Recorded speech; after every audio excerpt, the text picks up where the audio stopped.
ու խոսում են այդ դիրքորոշումների մասին, չգիտեմ, սենց մասին, ինձ հարց են տալի, ասում են, պարոն Կարապետյան, ո՞նց եք միացել դոգին, չէ՞ որ ձեզ ընդ մեկն էլ ասում է, դոգը հայում է, ինձ հայել է, դոգը ինձի հայուած չկա։ Բացի դրանից, ես միակ գեներալն եմ եղել եւ միակ նախարարը, որ դոգը իմ մասին փիշ չի խոսած։ Այն ժամանակ հիմա մենք իրար չենք էլ ճանաչում։ Մենք գաղափարապես ենք միացել։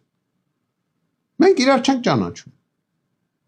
Մերը գաղափարապես միացում է։ Մի անգամ ինչ որ չգիտեմ, այնտեղ ասեց ինչ որ հարց կա իմ հետ, ճշտենք, բայց շատ կորեկտ։ Դե ճշտեց, երևի հասկացա, որ դա սուտ է ու դադարեց։ Ես նորից եմ ուզում ասեմ։ Ինձ ասում են, պարոն գեներալ, սպա Արշակ Կարապետյան, ով ասում մի քայի գլուխ։ Բոլորին եմ ուզում կրկնեմ։ Բերեք այն փաստը, որ դոկը Կարապետյան Արշակի մասին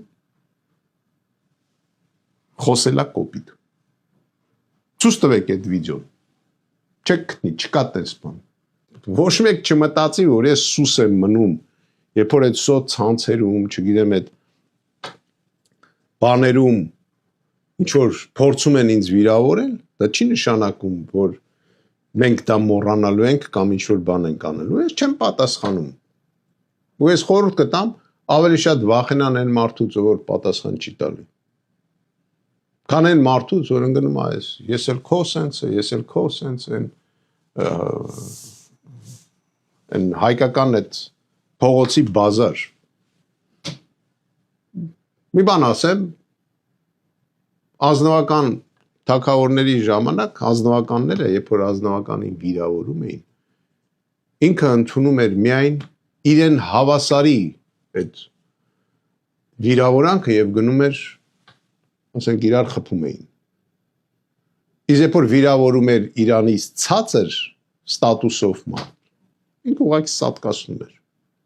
Իմ քաղաքականությունը դա է։ Ուղղակի ես հիմա իմ անձնական այն կողմ եմ դրել, մենք զբաղված ենք քաղաքական գործունեությամբ, չենք ուզում ոչ մի բան խանգարի դրան։ Կգա ժամանակ ամեն ինչ կայնի իր տեղը։